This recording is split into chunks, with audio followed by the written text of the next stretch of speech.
This week on the Taking 20 podcast. What could possibly be scary about cute little flying fairies and pixies with gossamer wings and beautiful faces who occasionally help out lost travelers with pure hearts in the forest? Because that's only half of what Fae are.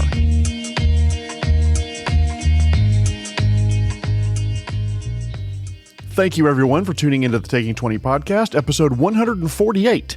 This week, continuing the monster series all about the Fae. I'd like to thank this week's sponsor, dogs. My neighbor's Siberian dog has turned out smaller and fatter than I expected. No worries though, he's just a little husky. This podcast survives solely because of the donations from listeners like you. I know times are hard right now and many of us don't have a lot of discretionary funds to throw around.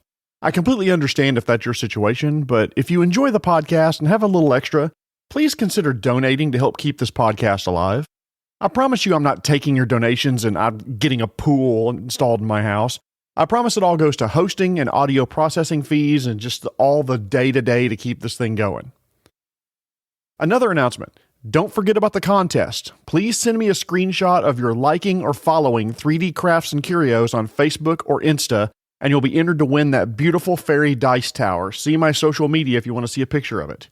You can direct message that to me on social media platforms or email it to contest@taking20podcast.com. The deadline is November 19th, so send those in. The tower is gorgeous. You're going to want it. Thank you again for listening to the episode. This week's all about Tina Fey. I mean, oh God, what's not to love there? She's smart, funny, beautiful, tiny, so she fits in luggage you can carry on an airplane. What? Oh, the Fae, not Tina Fey. Right. That's a shame, too, because I was going to wax poetic about her career and how much I loved her on 30 Rock and Unbreakable Kimmy Schmidt and Only Murders in the Building. I mean, her biography was funny. Are you sure I can't talk about her this episode? No, Jeremy.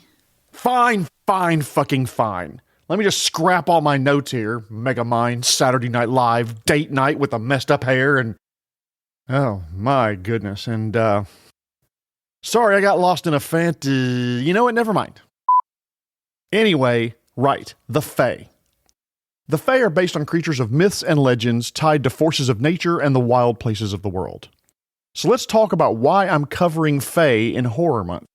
What could possibly be scary about cute little flying fairies and pixies with gossamer wings and beautiful faces who occasionally help out lost travelers with pure hearts in the forest?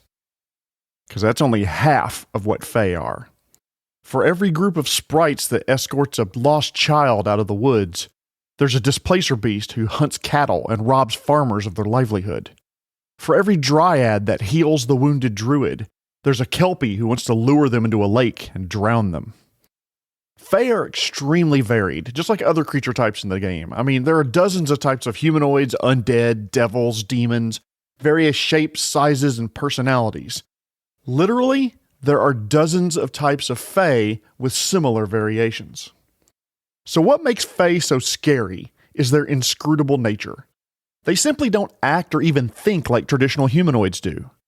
Fae love jokes and pranks and many times will base their treatment of creatures on how the creature responds to a prank. The majority of the time these pranks, by the way, are relatively harmless. Pixies, for example, will set up illusions to trick passers-by. They may tie shoelaces together to make you trip. If you're willing to laugh at yourself and the prank, they may reveal themselves to you. Why did they fill your boots with water or make every breath you take sound like a wet fart? Because it's funny to them. But not all the pranks they pull are harmless. Satyrs, for example, are hedonistic revelers who love food and drink and music and dancing and all the pleasures the world has to offer. So far, that sounds awesome. But if a lone traveler discovers a group of satyrs mid-party, they'll likely be invited to join, and they could have the night of their lives, or be made to dance for days on end until they drop dead from exhaustion. Why do satyrs do that? Make people dance themselves to death? Because it can be funny to them. In 5th edition, Fae generally call the Feywild home, while in Pathfinder that plane of existence is called the First World.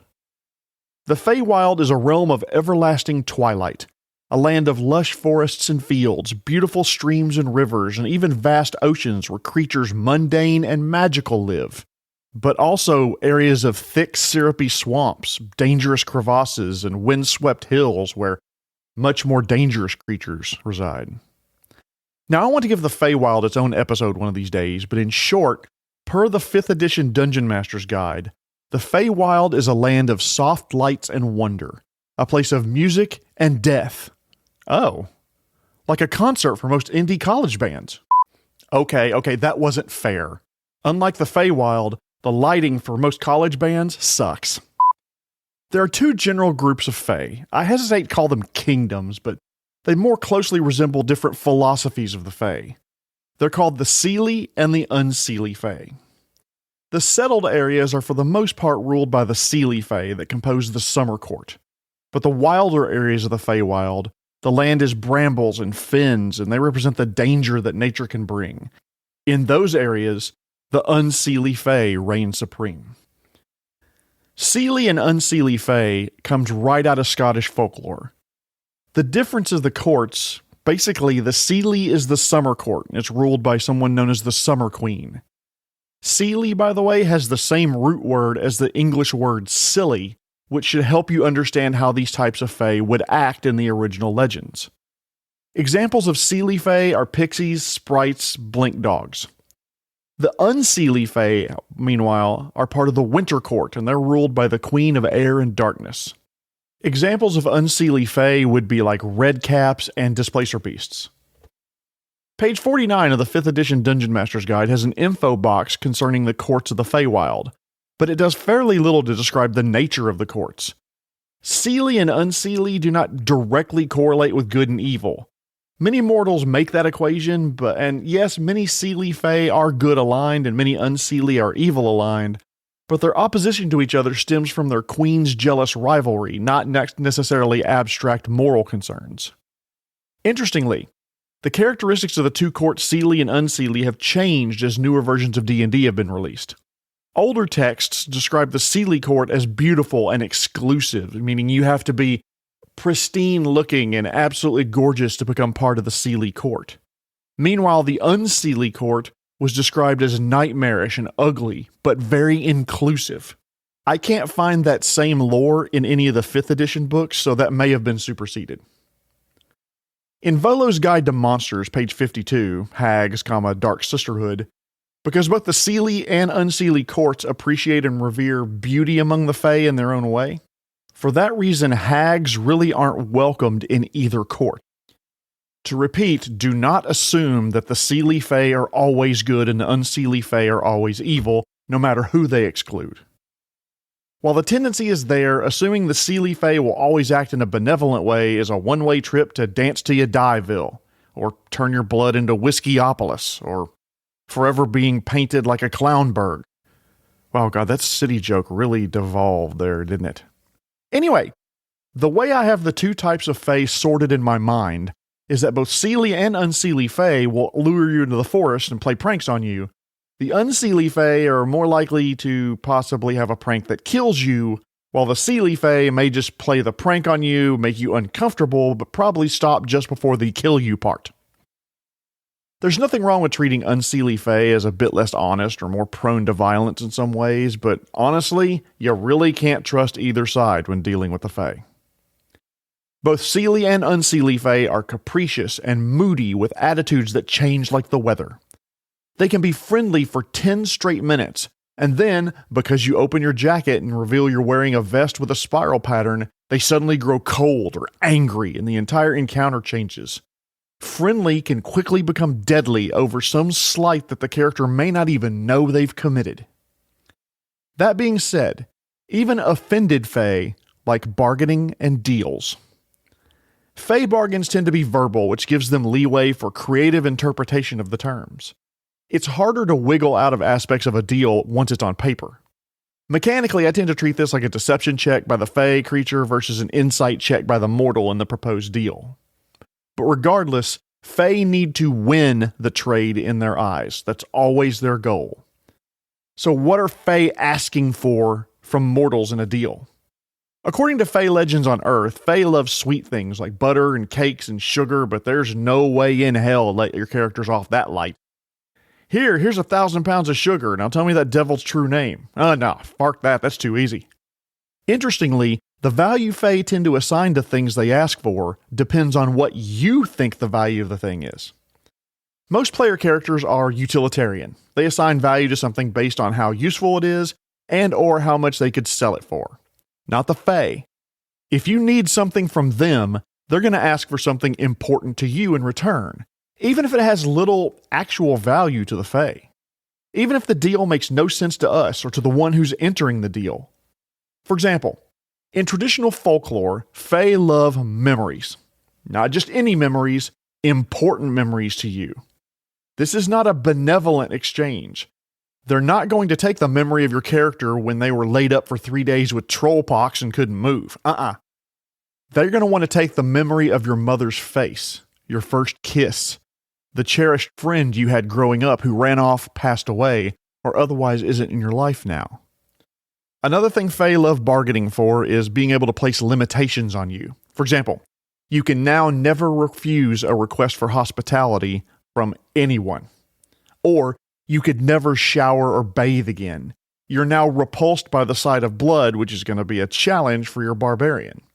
Or something really nasty like you can no longer see halflings. They have no actual use for your ability to see halflings, but if your lover's a halfling, they know that you'll assign a very high value to that ability.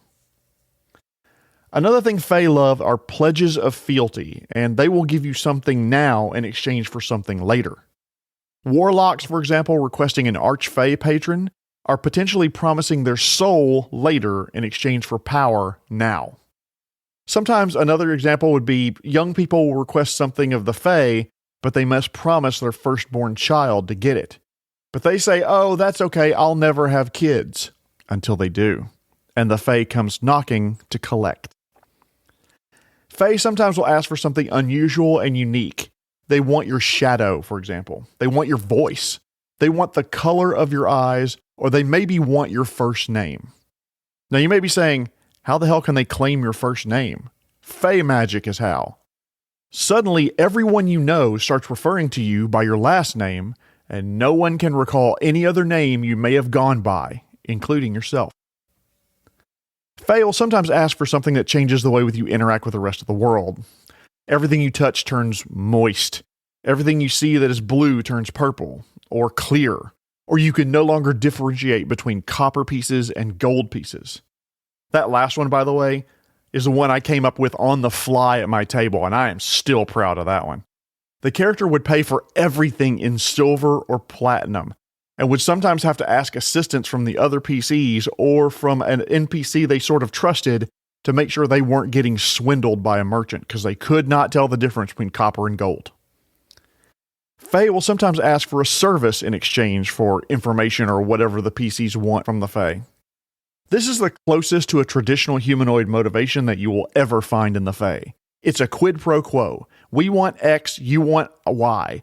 You do X, I give you Y. That's simple, clean, and easy. But what they ask may seem disproportionate to what you want. You must forever silence the tornado alarm that disturbs all the dryads in the area. Who cares that the town won't be warned about tornadoes anymore? That's not the Fey's problem, that's your problem. Or, you must claim the promised part of another deal and bring it to the Fey. You must find two people who were in love as teenagers and rekindle that spark. Even if they're already in other relationships, that's not the Fey's problem. That's what I want you to do if you want what you need from the Fey. But I think the most dangerous thing of all that the Fey can ask for is they'll ask for a service or a future favor without defining what that future favor is. It's the old Godfather favor that you may seriously regret owing to the Godfather. You get what you need now, but what you don't know is that 3 years from now, the Fey will demand that you, marry them. The fact that you're already married with children and another on the way, not their problem. You agreed to the deal, you must abide by the terms. The deal can seem innocuous. Your blood turns yellow. You no longer cast a shadow. Everything around you smells almost, but not quite, like roses. From our perspective, a lot of these things wouldn't benefit the Fae at all. Why would they ask for it? That's part of what makes Fae so terrifying and can haunt the PCs for years afterwards. So for these deals, what would a Fae offer in return? Material goods? Absolutely. Money, magic items? Of course. But that's relatively little that most adventuring PCs could eventually get on their own anyway. I could see a PC making this deal for an exceptionally rare magic item that would be perfect for their character. Sometimes Fae will offer service for a short period of time, like a specific spell that the PCs need cast. Or maybe the PCs need to perform some ritual or ceremony, and they get the Fae to set up a very specialized area for that ceremony, or maybe design them and protect a home base for a year and a day. Remember, Fae will generally not risk their lives just for a deal. Sometimes the Fae will offer the return of something that is lost. Resurrection is a tough ask and would require a very powerful Fae like an Archfae. But returning someone kidnapped by the Fae who are still alive? Sure, at a cost. Sometimes Fae can provide improved or accelerated natural processes like harvests, livestock health, removing diseases from people, animal, plants, etc. So you know the types of deals that can be made, what Fae will give and what they'll ask. The next question is, what happens if the mortal breaches the contract? Okay, these are creatures who love practical jokes and have nothing but time to make the person in breach of contract have an absolute nightmare of a life. Giving them physical deformities, mental infirmities, bad fortune and everything like job and love and gambling and life. Ability score penalties, loss in any and all memories, loss of the sense of self, insanity, and maybe worse. Way the hell worse. But on the other side of the coin, what happens if the Fae violate the deal? It's important to remember, it's said that Fae never lie, but boy do they twist words and tell you things that are true from a certain point of view. Given any wiggle room in a deal, they will meet the deal's requirements in the easiest or most advantageous way for the Fae. If the deal's for healthy crops but doesn't specify a duration, they may make the plants healthy immediately, but they don't do anything to keep the crops healthy. So the wheat looks amazingly healthy today, but it starts getting leaf rust tomorrow. But there have been times when capricious Fae do try to back out of a struck deal. If an Archfae discovers this betrayal, though, they may enforce the deal and force the Fae to follow terms and impose a penalty on the Fae that's uncomfortable for the Fae creature.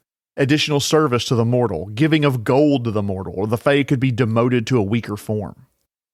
Now, one thing legends are pretty consistent about is that Fae must never learn or use your true name.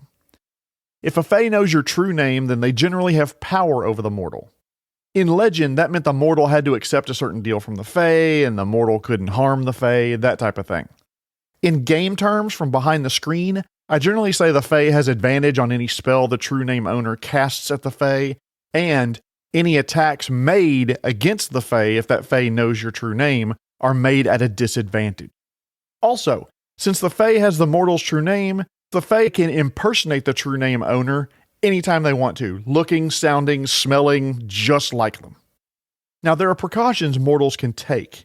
Obviously, don't tell them your fucking name, let's start there. A wise mortal could even tell the Fae their name and immediately declare that the Fae is not allowed to use their true name in any way, shape, form, fashion, or sense. But what is a true name anyway? Well, game systems are pretty mum on the topic. In my headcanon, for most people, their true name is the full name they are born with. A person could go by their first, middle, and last name, but that really is the exception. Most of us don't use all three of our names day to day. So the Fae may ask your name, and if you just say Jeremy, or Magnazar, or Crag the Barbarian, that won't give the Fae power over you. But if they figure out that Magnazar was born John Smith of Winterbourne, they could potentially have your true name. It's not uncommon for Fae to try to prey on unsuspecting mortals by asking mortals for their full name or their true name. And if the character isn't paying attention, they may just give it away. So how do you roleplay Fae, and why are they scary? Fae are capricious and flighty. They're magical creatures and don't think and act like humans, orcs, or elves. Fae are mercurial and extremely petty.